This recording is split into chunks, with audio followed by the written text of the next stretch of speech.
द्वादश बुद्धि की चर्चा चल रही है। 12 अक्षर इस मुहर में है। उसका पहला अक्षर आप देख रहे हैं। अक्षर का जो आकृति है वो आँख की आकृति है, चक्षु की आकृति है, जो खड़ा बनाया गया है। और उस आकृति में एक डंडे पर 4 मुड़ी हुई आकृतियां। डंडा सीधा होता है। अगर हम त्रिशूल भी देखेंगे तो सिंधु सप्ताह में कुछ मेहरों में सीधे उंगलियों की तरह निकला हुआ है। लेकिन इस मुहर में एक डंडे पर जो 4 अन्य आकृतियां मिली हुई है वह बड़ा विचित्र सा बनाया गया। और इस बात को भी इंगित करता है कि सिंधु सप्ताह की छोटी सी छोटी अक्षर में जो आकृतियों का जो भिन्नता बनाया गया है उसका अर्थ बदल जाता है। आप जब आश्चर्य करते हैं तो क्या होता है, उंगलियों की स्थिति ऐसे हो जाती है, यह आश्चर्य का भाव। और यह भी बताता है सिंधु सप्ताह कि साधकों के समझने के लिए यह बनाया गया। एक बार ध्यान आकृष्ट साधक का कर दिया, वो दिमाग में बैठ गया। और चित्र के माध्यम से अंतर्विज्ञान को समझना ज़्यादा आसान है, शब्दों के माध्यम से समझाना ज़्यादा मुश्किल है। चित्र के माध्यम से एक बार आप समझ गए तो गहरे रूप से वो बैठ आपके दिमाग में कर जाता है। तो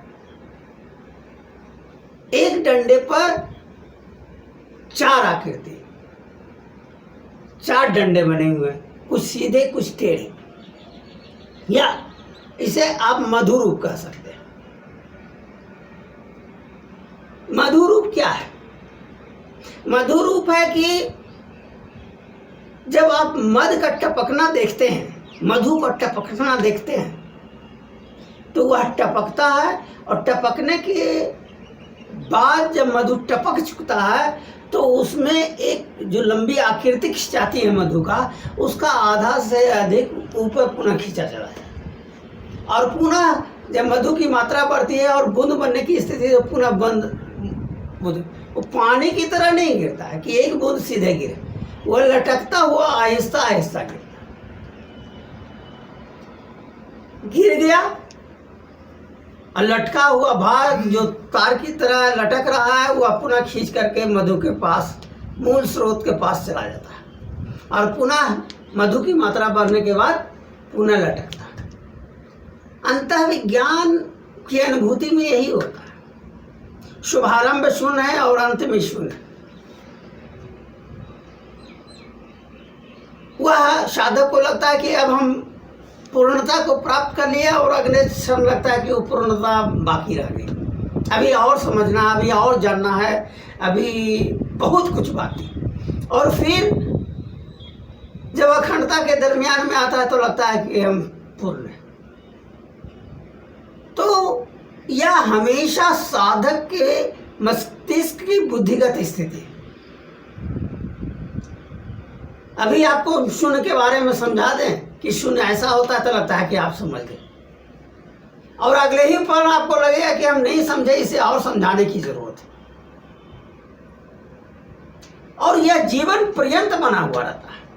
अखंडता के पश्चात, अनुभूति के पश्चात भी यह स्थिति बनी हुई रहती है कि और भी हमें गहरी अनुभूति की जरूरत है। और पुनः यह स्थिति भी आती है कि लगता है कि अब हम पूर्णता को प्राप्त कर लिए।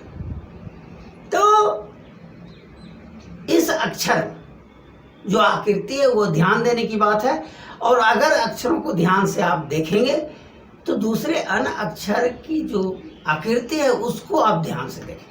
और जितनी आकृति को हम ध्यान से देखेंगे, प्रत्येक अक्षर को ध्यान से देखेंगे, उतनी हमारी उसके प्रति सम्मान भाव आएगा, अक्षर के प्रति गंभीरता आएगी कि किस तरह से सिंधु सभ्यता में थोड़ा सा भी परिवर्तन कर करके अक्षरों के माध्यम से उच्चतम अभिव्यक्ति करने की कोशिश की गई थी। तो इस द्वादश बुद्धि के इस मुहर का जो पहला अक्षर है वह पहला अक्षर मधुरूप इसी रूप में कहा गया है। हमने उसे नाम दिया है मधुरूप। दूसरे शास्त्रों में भी द्वादश बुद्धि की चर्चा की गई।